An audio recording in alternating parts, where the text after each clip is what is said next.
Yes hello everyone, welcome to the global world. आज के session को हम लोग यहाँ पर स्टार्ट करें। सेशन में आज हम लोग यहाँ पर कंप्लीट करने वाले मैथ्स का पेपर जो कि आपका रीट लेवल 1 में आया था।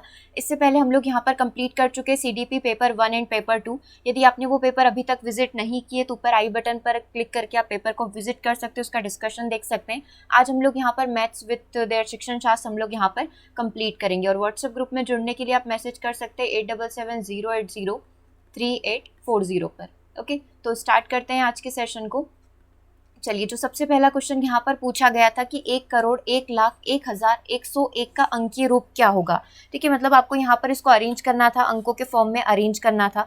तो आप यहाँ पर सबसे पहले 1 करोड़ लिख सकते हैं या फिर आप डायरेक्टली देख सकते हैं यहाँ पर जो इसका आंसर था ऑप्शन नंबर बी था। ठीक है, अब कैसे लिखा जाता है एक बार से आपको देखना पड़ेगा। सबसे पहले आपको 1 करोड़ यहाँ पर लिखना पड़ेगा।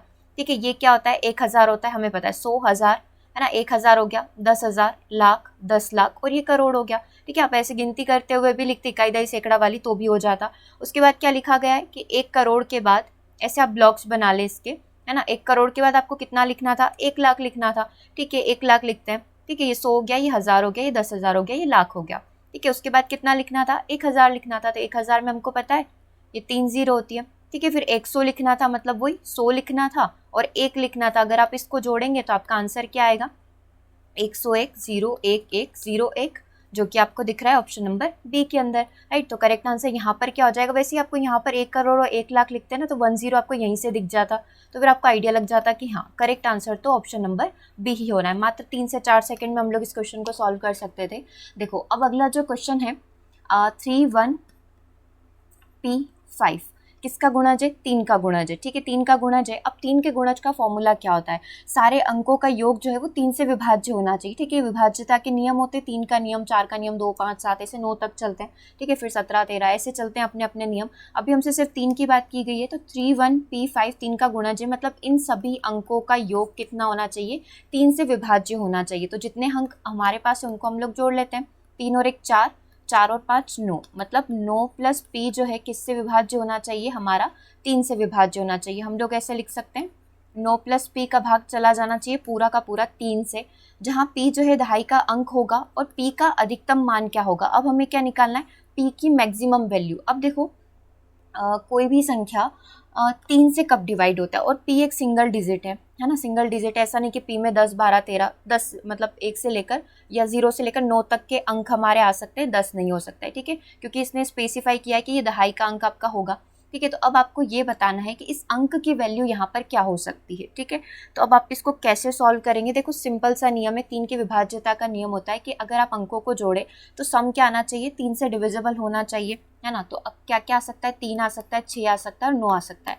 हमको पता था सिंगल डिजिट ही होना चाहिए, 10 से ऊपर नहीं होना चाहिए, 10 भी नहीं होना चाहिए, क्योंकि 10 जो होता है आपका 2 डिजिट का बनता है। ठीक है, और आपको एक ही वाला चाहिए, एक ही डिजिट चाहिए, एक ही अंक चाहिए। और यहाँ पर क्या पूछा है, अधिकतम यानी कि ग्रेटेस्ट वैल्यू। मैक्सिमम वैल्यू कितनी हो सकती है, 9 हो सकती है। ठीक है, तो ये 9 जो है आपके दहाई के स्थान पर आ जाएगा। ठीक है, और आपसे यही पूछा था कि पी की वैल्यू क्या हो जाएगी, तो पी की वैल्यू हो जाएगी यहाँ पर 9, यानी कि ऑप्शन नंबर 1 आपका करेक्ट है। एक बार से और आप देख सकते हैं 3 1 क्या लिखा हुआ था, 3 1 P और 5 3 से विभाज्य होना चाहिए। तो 3 और 5 कितने होते हैं, 8, 8 और 1 कितना होता है, 9 होता है। ठीक है, तो ये कितना बन जाएगा, 9 प्लस P डिवाइड बाय 3, मतलब ये पूरा का पूरा नंबर जो है आपका किससे डिवाइड होना चाहिए, आपका 3 से डिवाइड होना चाहिए। आपको P की वैल्यू मैक्सिमम वैल्यू बोला था, तो P की अधिकतम वैल्यू कितनी हो जाएगी, 9। अगर यहाँ पे बोलता है सबसे कम वैल्यू या जो लोएस्ट वैल्यू होती वो क्या हो सकती थी, P की। तो अगर लोएस्ट पूछता तो हम लोग 3 लगा देते, और ग्रेटेस्ट पूछिए तो हमने लगा दिया यहाँ पर 9, यानी कि ऑप्शन नंबर 1 करेक्ट है। अगला आप देखना, सिंप्लीफाई आपको यहाँ पर करना है, तो यहाँ पर आपको बॉडमास का रूल लगाना पड़ेगा। बोर्ड में सबसे पहले ब्रैकेट को सॉल्व किया जाता है, फिर ऑफ जो परसेंटेज वाला बनता है ना उसको सॉल्व करते हैं। डी से डिवाइड, एम से मल्टीप्लिकेशन, ए से एडिशन और ऐसे सब्सट्रैक्शन को हम लोग यहाँ पर, यानी कि जो माइनस घटाव करते हैं ना उसको हम लोग सॉल्व करते हैं। एक बार से इसको लिख लेते हैं पूरा, है ना, ताकि हमें समझ में आ जाए कि शुरुआत कहाँ से करनी होती है। देखो बॉड मास के अकॉर्डिंग ये डिवाइड का साइन है ना। देखो बॉड मास के अकॉर्डिंग ना मुझे ब्रैकेट दिख रहा है ना मुझे ओ दिख रहा है, लेकिन मुझे सबसे पहले डिवाइड दिख रहा है, तो मुझे समझ में आ गया कि मुझे 25 को 5 से डिवाइड करना है। तो मैं इस वाले नंबर को एज इट इज लिख देती हूँ, है ना। ये 12 के बाद इंटू 33 है, 12 इंटू 33 और 25 को 5 से डिवाइड करने पर 5 आ जाएगा। ठीक है, अब इंटू को अपन सॉल्व कर लेते हैं। भारतीय 36, भारतीय 36 और 3 39 हो जाएंगे, -5, 25 में से 5 गए तो 20 बचे, ये हो गया 396, बस इसको जोड़ दो, 6 हो जाएगा, 9 2 11 416, यानी कि ऑप्शन नंबर सी जो है आपका करेक्ट आंसर हो जाएगा, है ना। एक बार से और आप अच्छे से बैठकर सॉल्व करना चाहते हैं तो आप साथ के साथ स्क्रीनशॉट भी ले लो, है ना। और ये पूरा का पूरा पेपर आपको वेबसाइट पर आ चुका है, वेबसाइट पर जाकर भी अच्छे से इसको सॉल्व कर सकते हैं, ठीक है। वह कौन सी छोटी से छोटी संख्या है जो 1 से 10 तक की सभी संख्याओं से, लाइक 1 2 3 4 5 6 7 8 9 सबसे विभाज्य हो जाती है। तो जैसे ये याद रख सकते हो आप ये नंबर कि 2520 एक ऐसा नंबर होता है हमारी संख्या में कि ये सभी से डिवाइड हो जाता है। आप एक्सपेरिमेंट करना चाहे तो आप किसी भी नंबर से इसको डिवाइड कर सकते हैं। लाइक 3 की विभाज्यता का नियम लगाओगे, 3 से डिवाइड होने के लिए अंकों का योग 9 होना चाहिए, 5 2 7 2 9, 9 से डिवाइड होने के लिए सभी अंकों का योग 9 से विभाज्य होना चाहिए, तो 9 से 9 एक बार विभाज्य हो जाएगा। इसी तरीके से 5 में हम लोग देखते हैं कि पीछे 0 और 5 होना चाहिए, है ना। 4 में लास्ट 2 डिजिट देखी जाती है, 8 में लास्ट 3 डिजिट देखी जाती है। तो ये आप सबसे करोगे ना तो ये सबसे डिवाइड हो जाएगा। तो यहाँ पर जो करेक्ट आंसर है वो सी है। ये जस्ट एक याद रखने वाली चीज़ है ना। अगले प्रश्न की बात कर रहे हैं। अगला प्रश्न में क्या बोला है कि इसमें आपको 3 4 5 के स्थानीय मानों का गुणनफल निकालना है। आपको क्या करना है, ये नंबर आपके सामने है 603211045, ठीक है। इसका स्थानीय मान में आपको किस किस का निकालना है, 3 का निकालना है, तो 3 का स्थानीय मान निकाल लो, ये 3 का स्थानीय मान, ठीक है। फिर आपको किसका निकालना है, 4 का निकालना है, तो 4 का कितना हो जाएगा, 40 हो जाएगा, क्योंकि 4 के पीछे एक अंक है। 5 का कितना होगा, 5 ही होगा, 5 के पीछे कोई अंक नहीं है, ठीक है। तो नंबर को जोड़ लो, 2 कर लो, 4 या 12, 12 5 60, ठीक है। और पीछे कितनी जीरो है, 1 2 3 4 5 6। इसको ऐसे लिख लें शॉर्ट के लिए, 10 की पावर 6, मतलब 6 के पीछे एक तो ये और एक ये, टोटल 7 जीरो होना चाहिए। ये दिख रही है 6 के पीछे 7 जीरो, आप चाहें तो इसे 0 0 0 लगाकर भी लिखो, टोटल 7 जीरो आपको 6 के पीछे लगानी है। तो करेक्ट आंसर क्या हो जाएगा, ऑप्शन नंबर डी हो जाएगा, ठीक है। अगले प्रश्न की बात करें, देखो यहाँ पर नॉन टर्मिनेटिंग रिकरिंग नंबर 0.123 3 के ऊपर bar is equal to the fraction, मतलब कि 0.123 के ऊपर यहाँ पर सिर्फ 3 के ऊपर, राइट, सिर्फ 3 के ऊपर बार लगा रखा है ना। और आपको बताना है कि इसकी वैल्यू क्या होगी। तो देखो इसको कैसे सॉल्व किया जाता है, हम लोग देखते हैं ना कि ये नंबर जो होते हैं कि कभी तीनों के ऊपर लगा दिया, कभी 2 के ऊपर लगा दिया, मतलब ये कंटिन्यू चलती रहती है ना। तो इसलिए 3 के ऊपर लगाया हुआ है। तो इसको सॉल्व करने के क्या तरीके होते हैं, तो आपको देखो इसको ये लिखा हुआ है 0.123, तो इसको कैसे सॉल्व किया जाता है, पहले आप नंबर देख लो कितना है, 1 2 3 है। कौन रिपीट हो रहा है, 3 के ऊपर बार लग रहा है, लेकिन फ्री कौन है, 1 और 2, यानी कि 1 और 2 यानी कि 12 यहाँ पर फ्री है। नीचे अपन 9 लिखते ही हैं, और 9 के बाद हम लोग देखते हैं कि कितने अंक है जिनके ऊपर बार नहीं है, तो 2 के ऊपर बार नहीं है। बस आप इसको सॉल्व कर लीजिए। इसको सॉल्व करने की टेक्निक होती है, अगर यहाँ पर 2 अंकों के ऊपर होता तो हम लोग यहाँ पर कितना लिखते, सिर्फ -1 करते हैं ना, मतलब यहाँ पर अगर 2 अंकों के ऊपर होता तो आप फिर इसको हटा सकते थे, है ना। ऐसे होती है चीज़ें इसके अंदर। चलो फिलहाल जो अपन को दिया है सिर्फ उसी को सॉल्व करते। 3 में से 2 गए तो 1, 12 में से 1 गए तो 11, ये हो गया 900। लेकिन अभी भी ये कट सकता है 3 से, 3 तिया 9 और 2, तीनों 7 21, 37/300 हम लोग बोल सकते हैं। ऑप्शन नंबर सी यहाँ पर बिल्कुल करेक्ट होगा। एक बार और देखना है तो देख लो, है ना, कैसे करते हैं। ये आपको 7th क्लास में या 6th में मिल जाएंगे, इस प्रकार के क्वेश्चन वहाँ करवाए जाते हैं पहली बार सॉल्व, ठीक है। 900 इसको इससे घटाया हमने, 111 डिवाइड बाय 900, बस इसको कट करना था। 3 से कट हो रहा है ये, क्योंकि आप देखेंगे 1 2 3 तीनों का योग 3 होता है, 3 से आसानी से कट हो जाएगा, है ना। अगले प्रश्न की बात करते हैं। देखो हम लोगों का फेवरेट क्वेश्चन है कॉइन वाला। The cost of 16 coins of 50 पैसे इज इक्वल टू 50 पैसे के 16 सिक्कों का मूल्य कितना होगा। सबसे पहले आप इसको सॉल्व कर लें। 50 पैसे मतलब 1/2, यानी कि आधा रुपया। इसके टोटल 16 कॉइन है, तो हम लोग बोल सकते हैं टोटल 8 रुपये, यानी कि टोटल 8 रुपये इन चारों ऑप्शन में से कहाँ पर हो रहे हैं। इसको सॉल्व करते हैं। 1 रुपये के 4 सिक्के, 2 रुपये के 3 सिक्के, तो 4 और 6 कितने हो गए, ये 3 दूना 6, 4 और 6 10 रुपये, और हमें कितना चाहिए थे, हमें निकालने थे 8 रुपये। नॉट पॉसिबल, मतलब ऑप्शन नंबर 1 आपका गलत हो गया। 2 रुपये के 3 सिक्के, 2 × 3 6 हो जाएगा। 25 पैसे मतलब कि 1/4 रुपये, 25 को 1/4 लिख सकते हैं क्योंकि 100 के फॉर्म में होता है। इसको 25/100 करेंगे मतलब 1/4 हो जाएगा। इसके कितने सिक्के हैं, 8 सिक्के। इसको थोड़ा सा सॉल्व कर लेते हैं। 4 दूना 8, ये हो गया आपका 8 रुपये। मतलब कि अगर आपके जेब में 2 रुपये के 3 सिक्के मतलब 6 तो वैसे ही होगा, 25 पैसे के 8 सिक्के मतलब 1/4 × 8 करेंगे तो ये आ गया आपका 8 रुपये। तो यहाँ पर जो आपका करेक्ट आंसर बनेगा वो क्या बनेगा, ऑप्शन नंबर बी बनेगा। ऐसे ही करके आप दूसरे भी देखते हैं तो ये सारे वैसे ही कट हो जाने, क्योंकि एक ही करेक्ट होना है ना। आगे बात करेंगे। चलो इसको देखो, डिसेंडिंग ऑर्डर में अवरोही क्रम में अरेंज करना है। अवरोही में क्या होता है, सबसे पहले बड़ा फिर छोटा, छोटा छोटा, इस तरीके से चलता है। क्योंकि अवरोही बड़ा वर्ड है, आप जैसे चाहें उसे याद रख सकते हैं। हिंदी में आप ऐसे याद रख सकते हो कि अवरोही में सबसे पहले आप बड़ी संख्या लिखेंगे, फिर धीरे धीरे धीरे आप ऐसे डिक्रीजिंग ऑर्डर में, डिसेंडिंग ऑर्डर में ऐसे बढ़ेंगे, है ना। कम करते जाना है। डिसेंडिंग मतलब कम करते जाना है, और असेंडिंग मतलब बढ़ाते जाना है, ठीक है। स्टार्ट करते हैं इसको। ये हमारे पास नंबर है। देखो इसको शॉर्ट करने के लिए आप क्या कर सकते हो, पीछे एक एक जीरो लगा दो ताकि फटाफट दशमलव नहीं लगानी पड़ेगी। 7 से कट करो, 7 दूना 14, क्योंकि 7 या 21 ज़्यादा हो जाएगा। कितना बचा, 6 बचेगा। 7 या 8 56 समथिंग ऐसा कुछ है ना।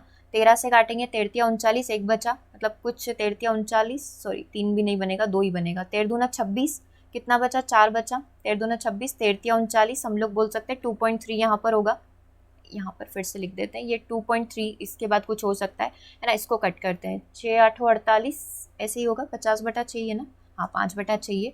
तो 6 8 48, 2 बचाए, 6 3 18, मतलब ऐसा कुछ, मतलब आना तो आंसर 0.28 0.23 ऐसा था, लेकिन हमने अपनी सहूलियत के लिए क्या कर लिया है, इसमें एक एक जीरो बढ़ा ली है ना, ऐसा भी समझ लो। अवरोही में सबसे पहले बड़ी संख्या को लिखा जाता है, सबसे बड़ी इसमें कौन सी है, ये है, फिर कौन सी है, ये है, फिर कौन सी है, ये है।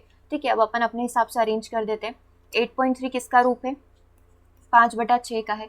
फिर दूसरे नंबर पर 2.8 मतलब कि ये 2/7, दूसरे नंबर पर 2/7 आएगी, है ना, ये बड़ी है का साइन, ग्रेटर देन का साइन। और तीसरे नंबर पर 3/13, जिस समझने के लिए, ताकि दशमलव से शुरुआत ना करनी पड़े, मैंने यहाँ पर 0 लगा दिया। आप चाहे तो नहीं लगाएंगे तो 0.28 0.23 और इस तरीके से 0.83 बन जाएगा, है ना, जैसा आपको सही लगे। तो करेक्ट आंसर यहाँ पर क्या हो जाएगा, ऑप्शन नंबर 1। इसको हमने अवरोही क्रम में अरेंज करके बना दिया।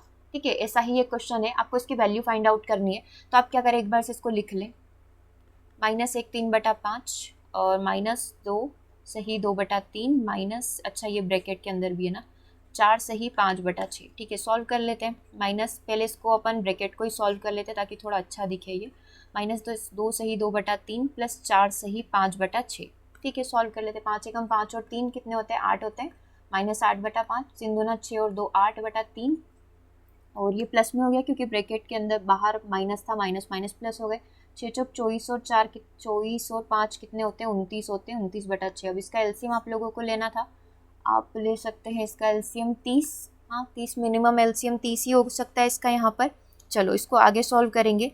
अब देखो 5 से 6 बार गया, 6 8 48, 3 से 10 बार गया, 10 8 80, 5 29 का बस 5 में गुणा कर लो। अब 6 से 5 में जाएगा, 6 से 30 में करेंगे 5 बार, और 30 का ये हो जाएगा 5, 9 5 45, 5 दूना 10 और 4 14, मतलब कि हम लोग बोल सकते हैं प्लस 145 आपको करना है। बस इसको थोड़ा सा सॉल्व करना पड़ेगा। 8 8 और 4 12 माइनस 128 प्लस 145 डिवाइड बाई 30। 15 में से 8 गए तो 7 बचेंगे, 3 में से 2 गए तो 1 बचेंगे, और डिवाइड बाई 30 मतलब 17/30। यस, ये रहा ऑप्शन नंबर डी के अंदर। ठीक है, थोड़ी सी कैलकुलेशन थी बट हाँ आ गया आंसर। कुछ नहीं करना था, बस इसको सॉल्व ही करना था। इसमें एक तरीका और होता है कि आप इन नंबर्स जो होते हैं ना, बाहर बाहर वाले जो पूर्ण नंबर होते हैं, कंप्लीट नंबर्स होते हैं, इनको आप जोड़ ले, घटा ले, और इन पीछे पीछे वालों को अलग से कर ले, या फिर आप इसको डायरेक्टली सॉल्व करके भी कर सकते हैं। दोनों ही तरीके बिल्कुल सही होंगे आपके। चलिए अगला प्रश्न देख रहे हैं। बड़ी से बड़ी संख्या जिससे 244 तथा 2052 यानी 2052 को विभाजित करने पर प्रत्येक स्थिति में 4 शेष बनता है। इसके 2 तरीके होते हैं। जब स्कूल टाइम में हम लोग वो ऐसे भाग लगा लगा कर 3 से 4 बार भाग लगा कर करते थे, वो भी अभी तक वैलिड है, और इसको अपन लोग वो करते हैं ना, गुणनखंड करके भी कर सकते हैं। स्टार्ट करते हैं। 244 एक नंबर है, 2052 एक नंबर है। अब क्या बोला है कि 4 शेष रहे, तो आप इसमें से एक काम करो, पहले पहले 4 घटा लो, क्योंकि प्रश्न ऐसे भी बनता है कि 244 और 2052 में से विभाजित करने पर 5 और 6 रिस्पेक्टिवली बचते हैं, क्रमशः बचते हैं। तो अलग अलग भी हो सकता है, और दोनों में बोला है प्रत्येक स्थिति में 4 बचेगा, तो आप दोनों में से 4 घटा दो। अगर बोलता है कि पहले में से 4 और दूसरे में से 5 घटता है, तो आप वो वैसे जैसा बोला है वैसा आप माइनस कर सकते थे। 240 है, ये कितना हो जाएगा, 52 में से 4 गए तो 48, ये हो गया 2048। ठीक है, अब हम लोग यहाँ पर क्या कर सकते हैं, 240 और 2048 के लिए आप ऐसा फैक्टर ढूंढिए, आप ऐसा गुणनखंड ढूंढिए कि जो दोनों में कॉमन हो, जो सबसे बड़ा हो। मतलब आप ऐसा ना ढूंढे कि 2 ढूंढ लिया कि 2 से ये भी डिवाइड हो रहा है, 2 से ये भी हो रहा है। आप थोड़ा बड़ा, थोड़ा सा आगे जा सकते हैं। हम लोग 8 से शुरू करते हैं क्योंकि नंबर काफ़ी बड़े। 8 से अगर इसको भाग लगाया, 8 इसमें भी हो सकता है, 8 इसमें भी आ सकता है। मतलब कॉमन फैक्टर आप लोगों को निकालना है। बेसिकली बोलने का मतलब है कि कॉमन फैक्टर निकाल लो। अगर आपने इसका 8 से भाग लगाया, कितना बचेगा, 30। समझ रहे हैं, इसमें अगर आपने 8 से भाग लगा दिया तो आपको कितना बचता है, 8 दूना 16, 4, 8 5 40, 4, 8 6 48। ठीक है, मतलब कि 8 दोनों में से निकलेगा, मतलब 8 तो हो गया, लेकिन फिर भी हम लोगों को दिख रहा है कि 30 और 256 अभी भी इनके अंदर इतना दम है कि ये किसी से कट जाएंगे। 2 से काट के देख लेते हैं क्योंकि अभी इतना आगे नहीं बढ़ेंगे। 2 से कट जाएगा 15 बार, ठीक है। और ये 2 से ये भी कट जाएगा, 2 एकम 2, 2 दूना 4, 2 8 16। अब 15 और 128 ऐसे नंबर है जो किसी से नहीं कटेंगे, मतलब एक फैक्टर 8 आ गया, एक फैक्टर 2 आ गया, मतलब टोटल फैक्टर यहाँ पर कितना बनेगा, 16 बनेगा। ठीक है, क्या ये चीज़ समझ में आई? आप चाहते तो 2 से भी स्टार्ट कर सकते थे, उसमें कोई दिक्कत नहीं थी, बट वो थोड़ा टाइम कंज्यूमिंग हो जाता है क्योंकि हमें नंबर दिख रहे हैं कि ये बहुत बड़े हैं, हमें बहुत आगे जाना है। तो आप ऐसे करते 2 से डिवाइड कर रहे हैं, अच्छा 2 एक फैक्टर है, फिर वो वापस 2 से डिवाइड होता, 3 बार डिवाइड हो जाता है ना, फिर एक बार और 2 से डिवाइड हो जाता, तो वो 4 फैक्टर 2 इंटू 2 इंटू 2 इंटू 2 ऐसे निकलते। जब आप इन चारों का गुणा करते तो वो 16 आ जाता। ठीक है, आप 2 2 से भी डिवाइड करके शुरुआत से चलेंगे तो भी 16 आंसर आएगा, और हमने डायरेक्टली 8 मान लिया तो भी 16 आंसर आएगा। ठीक है, इस प्रकार के क्वेश्चन यदि और प्रैक्टिस करना है तो आप बता सकते हैं, हम लोग फिर कभी सेशन में इसको कंप्लीट करेंगे। ओके, और वैसे बचपन में आपने वही किया होगा कि ऐसे माइनस तो करना पड़ता है। कितना आया था ये, 2048, मतलब 4 माइनस करने के बाद 2048 हो गया। फिर आप उसको ऐसे भाग लगाते हैं 240 से, है ना, फिर जो यहाँ पर जो आंसर आता है इसका, लाइक इसको आप 9 या 8 बार समथिंग भाग लगा पाएंगे। यहाँ जो आंसर आएगा फिर उसको इसमें रख के फिर इससे भाग लगाएंगे, और तब तक लगाना है जब तक कि सबसे छोटा, सबसे मिनिमम नंबर नहीं आ जाता। तो वो स्कूल टाइम की बात थी, क्योंकि हमें पूरी कॉपियाँ भरनी होती थी ना। अभी शॉर्ट में आप ऐसे कर सकते हो। चलिए क्वेश्चन नंबर 101 को देखेंगे। 2 अंकों की सबसे बड़ी व सबसे छोटी अभाज्य संख्या जो होती है, प्राइम नंबर होता है, उसके बीच का क्या करना है, अंतर निकालना है। तो अब देखो, 2 अंकों की सबसे बड़ी संख्या तो 99 होती है, लेकिन वो अभाज्य नहीं है, प्राइम नंबर हमें निकालना है। तो 2 अंकों का सबसे बड़ा प्राइम नंबर क्या हो सकता है, 97, जिसका भाग किसी से नहीं जाता है। अभाज्य संख्या क्या होती है, जिसका भाग किसी से नहीं जाए, है ना। और सबसे छोटी 2 अंकों की संख्या होती है 10, है ना। हम लोग नॉर्मल अभी कंसीडर कर रहे हैं, 2 अंकों की सबसे छोटी संख्या जो होती है वो 10 होती है, लेकिन हमको क्या बोला है, अभाज्य संख्या। तो अभाज्य संख्या क्या हो सकती है, 11 होगी। 10 के बाद क्या आएगा, 11 आएगा। 97 में से आपको 11 को माइनस करना है, 7 में से 1 गए तो 6, 9 में से 1 गए तो 8 है। यस, ऑप्शन नंबर बी के अंदर है, ऑप्शन नंबर बी के अंदर लिखा हुआ है आपको 86, तो आपका 86 यहाँ पर करेक्ट आंसर होगा। आई थिंक कोई दिक्कत नहीं हुई होगी, थोड़ा सा हम लोग बोल सकते हैं लेंदी हो सकता है, थोड़ा टाइम लगा होगा इस टाइप के क्वेश्चन करने में, बट हाँ आपने सॉल्व कर लिए होंगे। जल्दी से अपना कमेंट भी करके बताते रहें कि आपने कितना कितना स्कोर किया है। देखो अगले प्रश्न की तरफ बढ़ जाते हैं। 12 दर्जन पेनों का जो मूल्य है, हम लोग बोल सकते हैं 12 दर्जन जो पेन है उनका मूल्य 720 रुपये है, तो हमें 25 पेन का मूल्य निकालना था। ठीक है, तो अभी दर्जन को हम लोग नंबर्स में कन्वर्ट कर सकते हैं। एक दर्जन में 12 होते हैं, तो 12 दर्जन में कितने हो जाएंगे, टोटल 144 हो जाएंगे। तो हम लोग यहाँ पर एक पेन का मूल्य निकाल सकते हैं, 720 डिवाइड बाई 144। हमको कितने का निकालना है, 25 का निकालना है। बस हम लोग इसे सॉल्व कर सकते हैं। ये किससे कट सकता है, 12 से ही काट लो, 12 बार, 12 छंग 72, 12 से 5 बार, ओके 144 पांजे 720 होते हैं। ठीक है, 5 इंटू कितना बच्चा है, 5 इंटू 25 बच्चा है, मतलब 25 पांजे कितना हो जाएगा, 125 रुपये। तो यहाँ पर जो आपका करेक्ट आंसर होगा वो होगा ऑप्शन नंबर सी। हमने क्या करा, दर्जन को नंबर में कन्वर्ट कर लिया। 12 इंटू 12 का मूल्य कितना है, 720 रुपये। तो एक पेन का मूल्य हमने निकाल लिया 720 डिवाइड बाय 12 इंटू 12। हम लोगों को कितने का निकालना था, 25 का, हमने 25 से गुणा कर दिया, है ना। तो ये कितनी बार कर दिया, 5 बार। 25 पांजे कितने होते हैं, 125 होते हैं। करेक्ट आंसर क्या आ गया, ऑप्शन नंबर सी आ गया। अगले प्रश्न की बात करेंगे। 5 छात्रों का औसत भार कितना है, 5 छात्रों का औसत भार 40 है।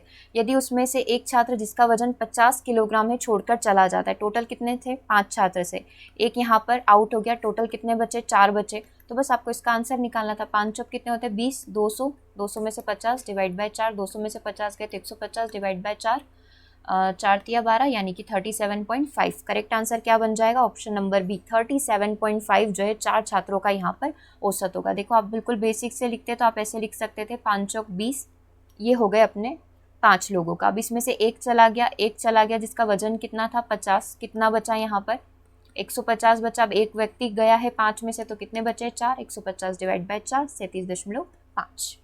चलो अगले प्रश्न की बात करते हैं। एक वस्तु 10% के लाभ के विक्रय मूल्य से 330 पर बेची जाती है। ठीक है, 330 का विक्रय मूल्य है और लाभ कितना हो रहा है, 10 का हो रहा है, यानी कि 110 का हो रहा है, क्योंकि 100 या तो प्लस होगा या माइनस होगा। अभी लाभ बोला है तो 10 प्लस कर देंगे, इंटू 100, तो डायरेक्टली आपका यहाँ से CP आ जाएगा 11 या 33, तो CP आ गया आपका 300 रुपये। ये शॉर्ट ट्रिक है, मतलब शॉर्ट ट्रिक तो नहीं, हमने 100 मान के कर लिया, लेकिन आप फिर भी पूरा देखते हैं तो आप ऐसे कर सकते हैं कि CP हमारा x है तो SP कितना हो जाएगा 100x मान लो ताकि दिक्कत ना हो। SP हम लोग मान सकते हैं 110x हो गया क्योंकि 10% का लाभ हो रहा है तो 110x, ठीक है। 110x बराबर है हमारा 330 के, तो x कितने के बराबर हो जाएगा 330 बटा 110 के। हमें निकालना क्या है, क्रय मूल्य निकालना है। तो क्रय मूल्य की वैल्यू कितनी है 100x, उसको यहाँ पर रखो, एक जीरो से एक जीरो है ना, 11 33, तो ये वापस से आपका 300 रुपये आ गया। ये फॉर्मूला से किया है और वो डायरेक्टली कर लिया था कि 330 110 के बराबर है तो 100 कितने के बराबर हो जाएगा 300 रुपये के, हो गया, ठीक है। चलो तो यहाँ पर जो करेक्ट आंसर बना है वो क्या बना है, ऑप्शन नंबर डी बना है। अगले प्रश्न की बात करते हैं, अगले प्रश्न की तरफ चलते हैं। देखो, एक विद्यालय में श्रमदान शिविर के अंतर्गत 12 छात्र 7 घंटे सफाई करते हैं, ठीक है। ये यहीं पर खत्म हो रहा है, इंग्लिश में भी आप देख सकते हैं। एक श्रमदान के अंदर जो है 12 स्टूडेंट एक काम को 7 दिन के अंदर कर सकते हैं। हमसे पूछा गया है कि if equal part is needed, मतलब वही काम चाहिए 6 घंटे के अंदर, तो हमको कितने स्टूडेंट चाहिए होंगे, वो एक एक नियम हम लोगों ने लगा दिया है, ठीक है। तो अब आप इसका गुणा कर लीजिए, हम लोग करते हैं ना क्रॉस मल्टीप्लीकेशन, 12 × 7 इंटू 1 बराबर x इंटू 1 इंटू 7, ठीक है। तो यहाँ से आपकी x की वैल्यू कितनी निकल कर आ जाएगी, 7 से 7 कट गया यानी कि 12 निकल कर आ गई। मतलब आपको कितने छात्रों की ओर आवश्यकता पड़ रही है, आपको 12 छात्रों की ओर यहाँ पर क्या होगी, आवश्यकता पड़ेगी, ठीक है। तो करेक्ट आंसर यहाँ पर क्या हो जाएगा, 12 हो जाएगा, ठीक है। चलिए, कुछ मिस्टेक तो नहीं है। 12 छात्र जो है 7 घंटे सफाई करके एक काम को करते, इक्वल पार्ट इज नीडेड 6 घंटे के अंदर, यस सॉरी इसमें 6 था।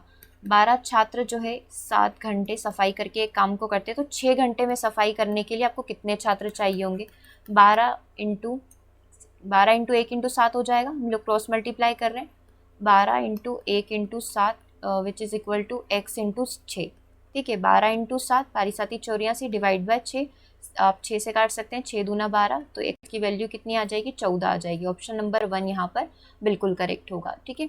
चलिए आगे बात करते हैं, क्वेश्चन नंबर 106 की बात करेंगे। देखो, SICI वाले क्वेश्चन हमेशा फिक्स होते हैं, प्रॉफिट लॉस हमेशा फिक्स होता है, एवरेज हमेशा फिक्स होता है, ये 3 पैटर्न आप मान के चलो हमेशा ही आते ही हैं। क्वेश्चन पर फोकस करेंगे। क्वेश्चन क्या बोल रहा है, 9,000 रुपये, 9,000 रुपये आपका मूलधन है। P ने जो है, चलो इसको P हटा देते हैं, 9,000 रुपये का जो मूलधन है यहाँ पर, P एक व्यक्ति है, इसने क्या करा है 8.5, यहाँ पर जो आपको दर दे रखी है वो 8.5% दे रखी है। समय कितना दे रखा है, 2 वर्ष 8 माह, 2 वर्ष प्लस 8 माह, 8 माह मतलब 8/12 साल, 8/12 वर्ष। आप इसको काट लो, 4 दूना 8, 4 तिया 12, 3 दूना 6 और 2 8/3, टोटल ये कितने हो गए 8/3 वर्ष हो गए। हमने डायरेक्टली सभी को वर्षों में कन्वर्ट कर लिया है। फिर 2 को भी आप क्या करते, यहाँ पर महीनों में कन्वर्ट कर लेते, कितने हो जाते हैं ये 24 महीने, 24 8 32 हो जाते, 32/12 करते तो भी आपका यही आता, ठीक है। चलिए स्टार्ट करते हैं। आपको करना क्या था इसके अंदर, साधारण ब्याज, साधारण ब्याज का फॉर्मूला लगा दो, PRT डिवाइड बाय 100, मूलधन गुणी दर गुणी समय बटा 100। कितनी राशि पुनः लौटानी पड़ेगी, मतलब आपको मिश्र धन निकालना है, मतलब आपने ब्याज तो दिया ही दिया लेकिन आपने राशि जो है उसको भी रिटर्न करा, ठीक है। तो लगा लेते हैं फॉर्मूला, फिलहाल पहले ब्याज निकाल लें फिर उसमें मूलधन को जोड़ देंगे, ऐसा भी कर सकते हो।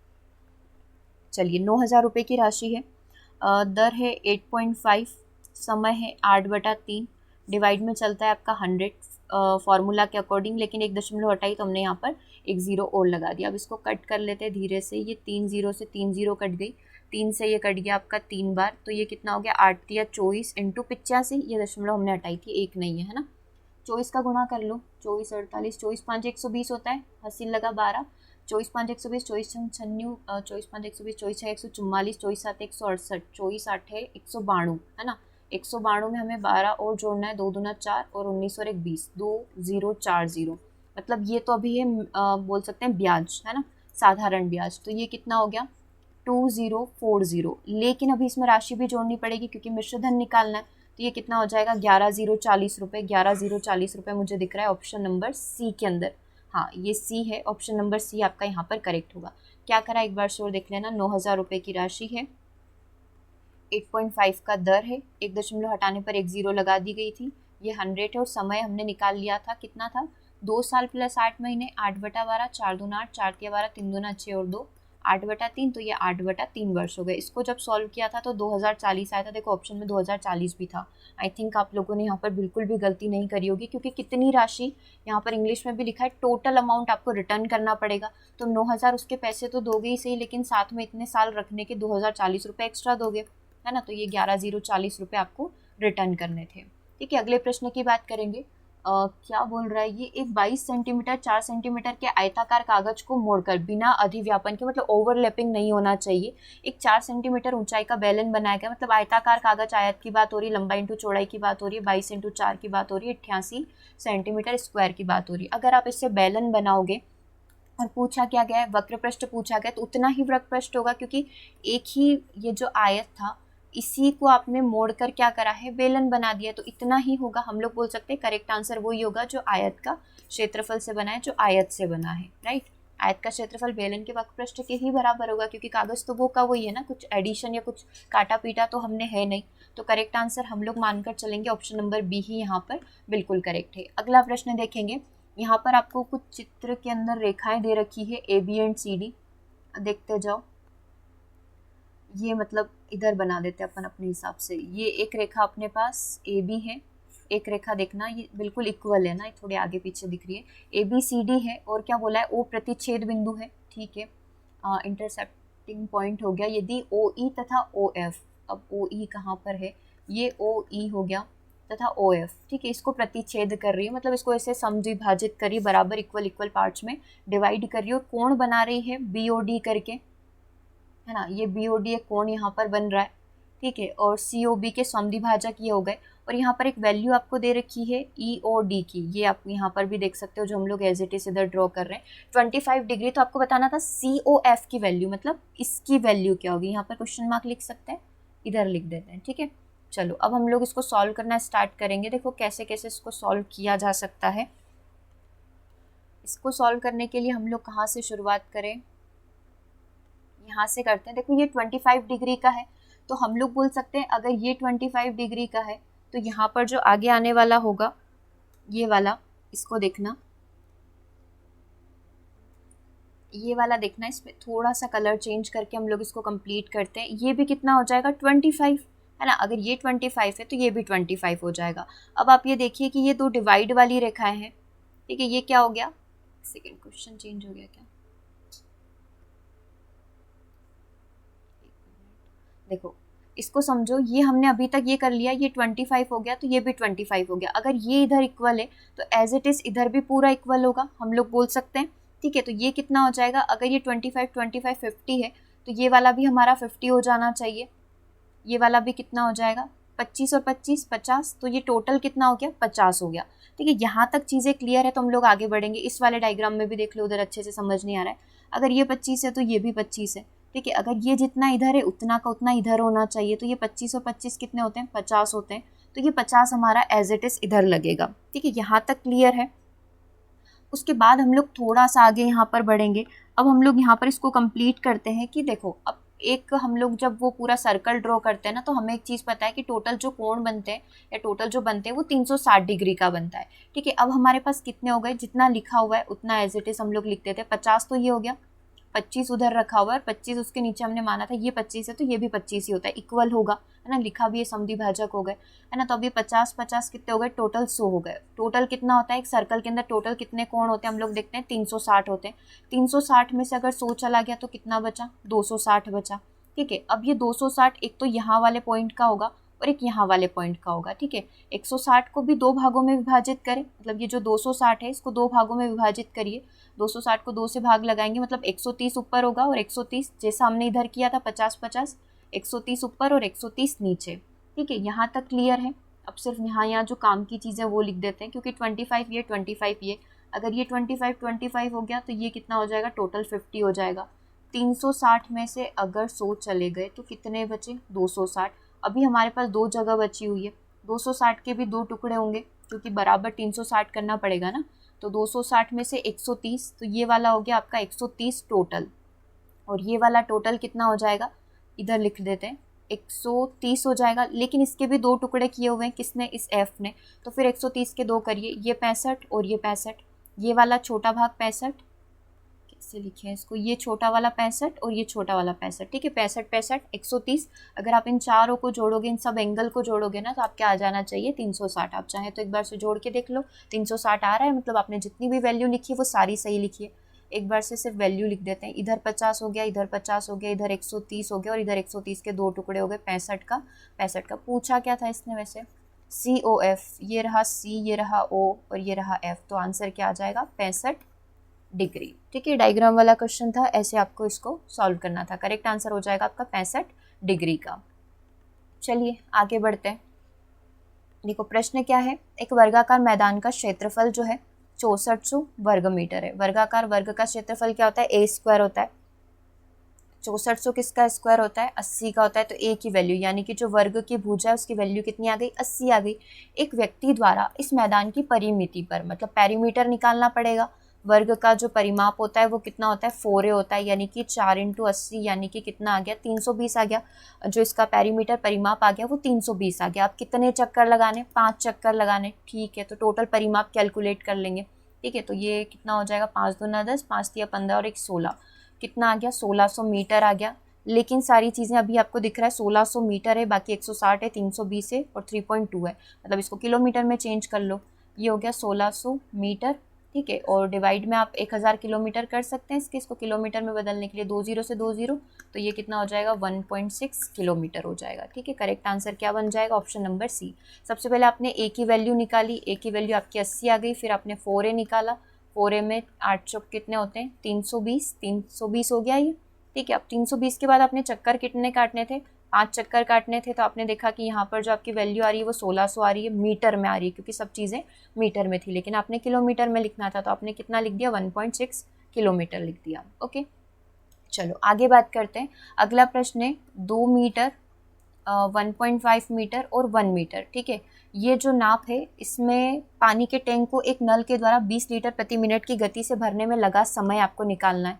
तो 2 × 1.5 × 1 गुणा कर लो, 15 दूना 30 होता है, तो ये कितना हो जाएगा 3 मीटर क्यूब, क्योंकि ये मीटर ये मीटर ये मीटर है ना, तो 3 मीटर क्यूब हो गया। अब आपको क्या करना है, इसके अंदर आपको छोटी सी चीज़ देखना पड़ेगी कि 1 मीटर क्यूब के अंदर कितना होता है, 1000 होता है, तो 3 मीटर क्यूब के अंदर कितना हो जाएगा, 3000 हो जाएगा, ठीक है। और 20 लीटर प्रति मिनट के हिसाब से भरना है, तो आप इसको 20 से डिवाइड कर दें, तो 2 एकम 2 और ये कितना हो जाएगा 150 मिनट हो जाएगा, ठीक है। बस वही करना था, इन तीनों का गुणा करने पर कितना आएगा, 3 आएगा, क्योंकि 1.5 में अगर 2 का गुणा करते हैं तो 3 आता है। 3 मीटर क्यूब, 1 मीटर क्यूब में 1000, 3 में कितना हो जाएगा 3000 हो जाएगा, बेसिक सा लॉजिक है ना। उसके बाद क्या करना था, 20 लीटर प्रति मिनट बोला, इसको आप 20 से डिवाइड कर देंगे तो 150 मिनट आ जाएगा, जो कि ऑप्शन में नहीं है क्योंकि इसने घंटे में बदला है। अब आप देखेंगे 1 घंटे में 60 मिनट होते हैं, 2 घंटे में कितने हो जाएंगे, 120 मिनट हो जाएंगे, ठीक है। तो ये 2 घंटे 120 मिनट के और 30 मिनट इसमें एक्स्ट्रा, 2 घंटे 30 मिनट कहाँ पर है, ऑप्शन नंबर डी के अंदर है, यानी कि करेक्ट आंसर क्या हो जाएगा, ऑप्शन नंबर डी। आप चाहे तो इसको ऐसे लिख सकते हो 2 × 1.5 यानी कि 3 मीटर क्यूब, एक में अगर 1000 होता है, 3 में 3000 हो जाएगा, 20 से डिवाइड करना था, 150 को लिख सकते हैं 2.5 घंटे, ठीक है। तो ये ऐसे सॉल्व हो गया। चलिए नेक्स्ट क्वेश्चन की बात करते हैं। नेक्स्ट क्वेश्चन देखेंगे, नेक्स्ट क्वेश्चन क्या है हमारा, चलो नेक्स्ट क्वेश्चन क्या है कि 20 मीटर लंबी, 5 मीटर ऊंची और 50 सेंटीमीटर मोटी दीवार जिसमें 2 दरवाजे 2 मीटर × 1.5 मीटर नाप के हैं, ओके। बनाने में 25 सेंटीमीटर × 16 सेंटीमीटर × 10 सेंटीमीटर माप की कितनी ईंटों की आवश्यकता पड़ेगी। इसको सॉल्व करते हैं। इस प्रकार का हमने घर बनाने का सोचा था। 20 मीटर लंबा है, मतलब लंबाई ज़्यादा रखनी थी, है ना।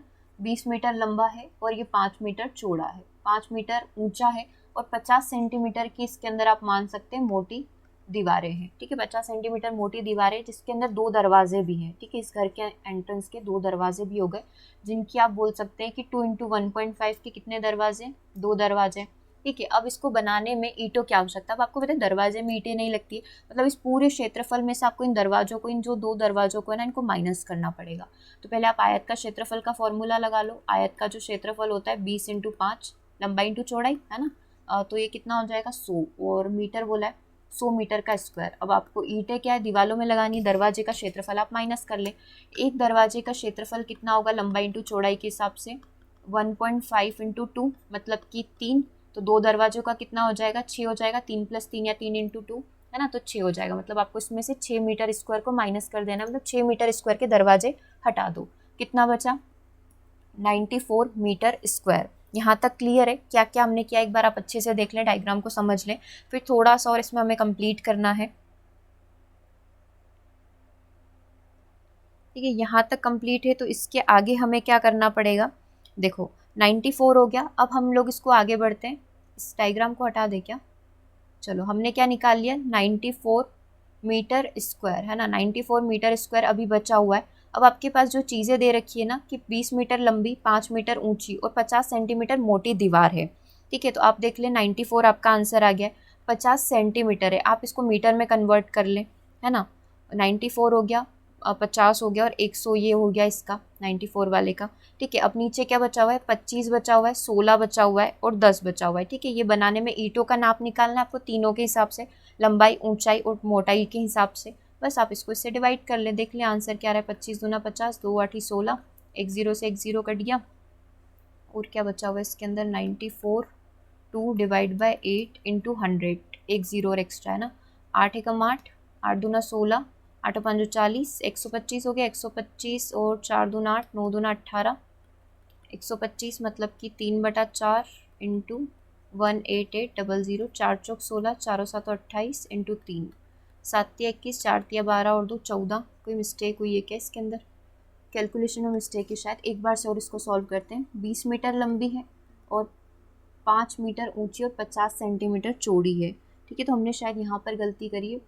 5 मीटर ऊंची और 50 सेंटीमीटर मोटी दीवार है। ठीक है, तो इसमें हमें क्या करना था? 100 मीटर स्क्वायर किया था हमने, 20 5 100 इसका क्षेत्रफल हो गया। इसमें से हमने माइनस कर दिया यहाँ पर 2 दरवाजे को, एक दरवाज़ा 3 का है तो 2 कितने के हो जाएंगे? 6 के हो जाएंगे। तो ये कितना हो गया? 94 हो गया। ठीक है, मीटर में ही था ये, 94 मीटर स्क्वायर हो गया। अब हमें क्या करना था? इसमें 50 सेंटीमीटर की मोटी दीवार को हमें ऐड करना था। ठीक है, तो 94 इंटू 50 इंटू 100 हो जाएगा, डिवाइड बाय 25 इंटू 16 इंटू 10। ठीक है, अब इसको ध्यान से हम लोग कट करेंगे। 25 दूना 50 और ये 2 से 5 को कट कर लेते हैं, 5 से ये हो जाएगा 20 बार, 4 चौक 16, 4 5 20, 4 दूना 8, ये 4 5 25, 25 5 125 इंटू 94। ठीक है, अब सही होगा आई थिंक। 94 इसको 3/4 लिख सकते हैं, 25 5 125, 5/4 लिखा जाएगा। 94 इंटू 5/4, तो 4 दूना 8, 4 तिया 12, 2 जीरो एक्स्ट्रा लगेगी, 4 5 20, है ना, और ये 5, तो ये हो जाएगा अपना 5 5 25, 23 5 115 और 2 17, 117 50, 117 50, एक जीरो हमने कहीं मिस कर दी, 117 50 जीरो, ये वाला हमारा आंसर आएगा यहाँ पर, ऑप्शन नंबर सी। ठीक है, वो कैलकुलेशन में ही मिस्टेक थी और हमने 125 को क्यों लिखा? 25 5 125, 25 चौक 100 होते हैं, मतलब 125 को आप 500/4 भी लिख सकते हैं ताकि हमारी कैलकुलेशन थोड़ी सी ईजी हो जाए। ठीक है, तो यहाँ पर जो करेक्ट आंसर बनेगा वो यहाँ पर बन जाएगा आपका ऑप्शन नंबर सी। ठीक है, चलिए आगे बढ़ेंगे हम लोग, नेक्स्ट क्वेश्चन की तरफ मूव करेंगे। क्वेश्चन नंबर 112, अगेन आपका डायग्राम वाला ही क्वेश्चन है। O P R S, O P Q, Q R S और पी क्यू आर, 3 से 4 वैल्यू इसके अंदर दे रखी है। हम लोग यहाँ पर देख लेते हैं कि ओ पी समांतर है आर एस के। कहाँ पर है हमारा ओ? तो ओ नहीं दिख रहा है, ओ यहाँ पर है क्या? ओ पी समांतर है आर एस के। ठीक है, अच्छा ये समांतर ऐसे जाएगा, ओ यहाँ पर होगा। ठीक है, ओ पी क्यू की बात कर रहे हैं, ओ पी क्यू की बात कर रहे हैं, यस ये ओ सही लिखा है। ठीक है, क्यू आर एस की बात की जा रही है, क्यू आर एस की बात की जा रही है, ये 140 है, तो आपको निकालना क्या है फिर? पी क्यू आर, यस ये वाली वैल्यू निकालनी है, पी क्यू आर की वैल्यू आपको यहाँ पर निकालनी है। ठीक है, इसको सॉल्व करते हैं। देखो ये समांतर लाइन है, आप इसको क्या कर सकते हैं? इसको थोड़ा सा और आगे एक्सटेंड कर सकते हैं। अगर ये 100 है तो क्योंकि आपको पता है एक लाइन पर जो एंगल बनता है वो कितने का बनता है? 180 डिग्री का। आपने जो चांदा वगैरह देखा है ना, ऐसा होता है, तो वो 180 डिग्री का ही एंगल बनाता है। इस लाइन को हम लोग थोड़ा सा आगे की तरफ एक्सटेंड करेंगे क्योंकि इसने बोला ये दोनों समांतर है। अगर ये 100 है तो ये बचा हुआ कितना हो जाएगा? 80 का हो जाएगा। ठीक है, अगर ये 100 है तो ये कितने का हो जाएगा? 80 का हो जाएगा। ठीक है, अब थोड़ा सा और आगे बढ़ेंगे, ये 140 है तो ये वाला भी कितना हो जाएगा? हम लोग बोल सकते हैं ये वाला भी हमारा हो जाएगा 140 का, 140 डिग्री का, क्योंकि सेम लाइन पर है ना। ये कितना हो गया? 140 का हो गया। ठीक है, अब आप ये देखिए कि अगर ये 140 का है, अभी हमने देखा कि लाइन पर जो कोण होते हैं वो 180 के होते हैं। अगर ये 140 का है तो ये कितने का हो जाएगा? ये वाला कोण जो हम लोग लिख रहे हैं ये कितने का बन जाएगा? 40 का, क्योंकि टोटल हमें कितना करना है? 180 करना है। ठीक है, ये हो गया 180 और ये कितना हो गया 180 हो गया। ठीक है, अब आप देख लें कि इस एंगल की वैल्यू मतलब सिर्फ एक त्रिभुज बन चुका है। ये वाला जो एंगल है आपका कितना आ रहा है 80 डिग्री आ रहा है, ये वाला कितना आ रहा है 40 डिग्री आ रहा है। तो इस वैल्यू को आपको फाइंड आउट करना है। आपको पता है एक त्रिभुज के तीनों कोणों का योग कितना होता है 180 डिग्री होता है। 180 में से आपके सामने 80 रखा हुआ है, 40 रखा हुआ है, आपको एक वैल्यू निकालनी मतलब जो क्यू की साइड है उसकी वैल्यू निकालनी है। 180 में से आप 8 4 12 इसको माइनस कर लेंगे तो वैल्यू आ जाएगी आपकी 60। तो करेक्ट आंसर क्या हो जाएगा, मतलब आपका जो पी क्यू और ये जो आर वाली लाइंस बन रही थी जा रही थी इसका वैल्यू आपका आ जाएगा 60 डिग्री। ठीक है, हमने कैसे किया देख लेना एक बार से। और इसको हमने इसको एक्सटेंड किया, टोटल 180 डिग्री होता है, हमने फिर इसको भी एक्सटेंड करके यहाँ पर देखा अगर ये 140 है तो ये भी 140 होगा। ठीक है, और यहाँ पर जो है वो कितना हो जाएगा 40 हो जाएगा, क्योंकि टोटल 180 करना है। एक 80 है, एक 40 और एक आपको पता नहीं है। आप क्या कर सकते हैं, इसको 180 में से माइनस कर सकते हैं। 180 में से 120 गए तो कितना बचेगा 60 डिग्री बनेगा, यानी कि करेक्ट आंसर क्या हो जाएगा, ऑप्शन नंबर बी हो जाएगा। क्वेश्चन नंबर 13 को देखेंगे, यहाँ से आपका पेडागोजी स्टार्ट हो जाता है। जिसने ये पूछा है कि दो दशमलव संख्याओं का गुणन लाइक 0.4 एंड 0.2 का बच्चों को अगर संकल्पना आपको समझानी है, कॉन्सेप्ट समझाना है तो कैसे समझाओगे, डायनीज ब्लॉक के थ्रू, संख्या चार्ट के थ्रू, अबेकस के थ्रू, ग्राफ पेपर के थ्रू। तो हम लोगों को पता है ना ऐसी चीज़ें बच्चों को ग्राफ पेपर में सिखाई जाती है। तो करेक्ट आंसर यहाँ पर हो जाएगा आपका ऑप्शन नंबर डी। हाँ, बच्चों को ग्राफ पेपर के थ्रू आप ये चीज़ें सिखा सकते हैं। अगला क्वेश्चन आपका बारंबारता वाला है। मिलान चिन्हों का उपयोग करते हुए निम्नलिखित में से कौन सी संख्या 9 को प्रदर्शित करेगी। ठीक है, तो देखो 9 को प्रदर्शित करने के लिए हमें क्या करना होगा, ये 4 हो गए, ये इस पर कट लगाए तो ये कितने हो गए 5 6 7 8 और 9। अगर 10 होता तो इस पर कट लग जाता, लेकिन अभी क्या है सिर्फ 9 ही पूछा है। तो हम लोग क्या करेंगे, ये वाला देखेंगे, 4 के ऊपर एक कट और ये 4, यानी कि ऑप्शन नंबर सी आपका यहाँ पर बिल्कुल करेक्ट हो जाएगा। ठीक है, क्वेश्चन नंबर 15 की बात करेंगे। एक व्यक्ति का मासिक वेतन कितना है 24,000 रुपये।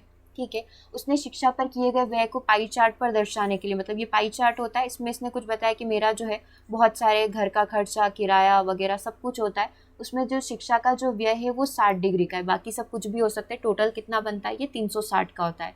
मतलब कि अगर हम लोग ये लाइन हटा ले,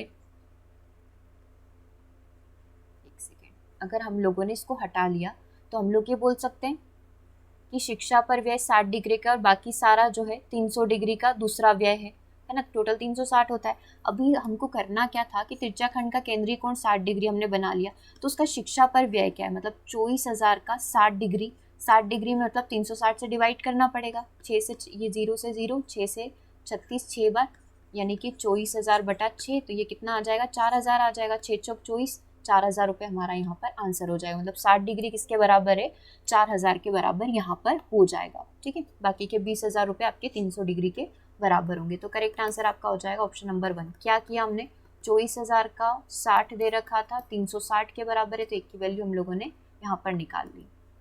अगले प्रश्न को देखना, ये तो हमने उस थोड़े 2-3 दिन पहले ही किया था। गणित सभ्यता और संस्कृति का धरकर्ण किसके द्वारा कहा गया, हॉगबेन के द्वारा कहा गया। करेक्ट आंसर यहाँ पर क्या हो जाएगा, ऑप्शन नंबर सी हो जाएगा। जितनी भी डेफिनेशन करी थी, चलो अच्छा हुआ एक तो बैठ गई, 10 में से एक बैठ गई, बहुत अच्छी बात है।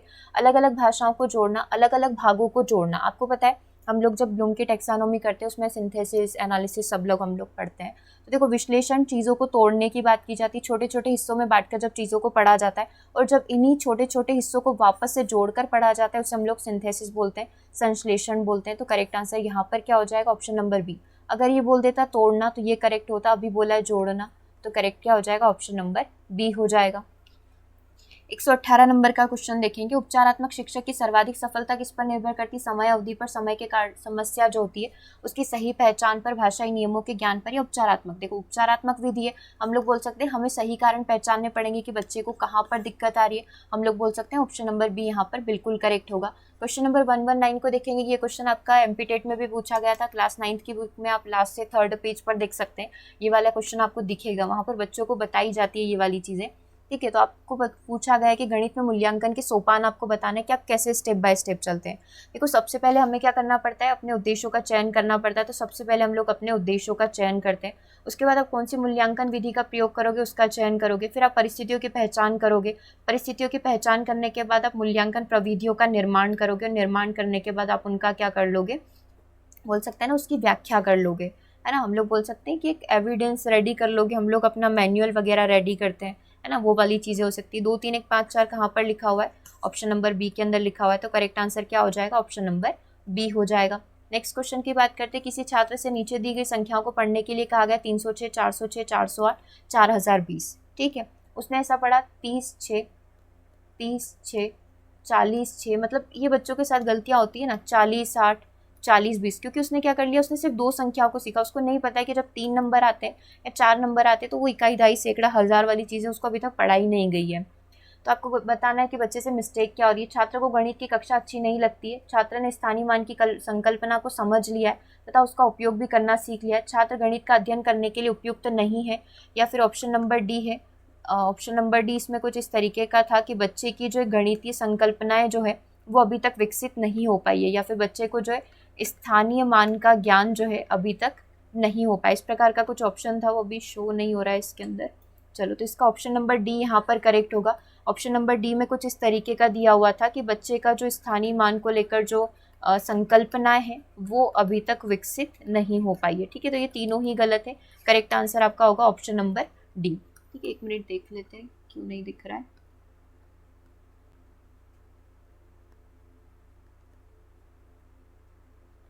ऑप्शन नंबर डी यहाँ से डिलीट हो गया, कोई बात नहीं। इसका ऑप्शन नंबर डी यहाँ पर करेक्ट है, जिसमें ये बोला था कि बच्चे को अभी स्थानीय मान की संकल्पना से परिचय नहीं है, या कुछ इस तरीके का ही स्टेटमेंट था। क्योंकि हमें दिख रहा है बच्चे ने अभी तक ये सारी चीज़ें नहीं सीखी है ना, इकाई, दहाई, सैकड़ा, हज़ार वाली चीज़ें नहीं सीखी, तभी वो 2-2 की संख्या को ही पढ़ पा रहा है। ठीक है, तो यहाँ पर जो करेक्ट आंसर बनेगा वो बनेगा इसका ऑप्शन नंबर डी। ओके, तो आज के सेशन को हम लोग यहीं ओवर कर रहे हैं। हम लोग मिलेंगे 6 PM के सेशन में। अगर कोई भी क्वेश्चन ऐसा लग रहा है कि टफ है, नहीं बन पाया, या हमने बहुत फास्ट उसको कंप्लीट कर लिया, आप बता सकते हैं। आपको वेबसाइट पर इसका पूरा सॉल्यूशन मिल जाएगा। ठीक है, तो सेशन को ओवर करते हैं। मिलेंगे हम लोग 6 PM सेशन में। Thanks for watching. और व्हाट्सएप ग्रुप से जुड़ने के लिए आप मैसेज कर सकते हैं 8770803840। अब जल्दी से अपना नेक्स्ट टारगेट डिसाइड करें कि नेक्स्ट टारगेट आपका कौन सी एग्ज़ाम आने वाली है, उसके लिए आप तैयारी करना स्टार्ट कर दें। Okay, thank you.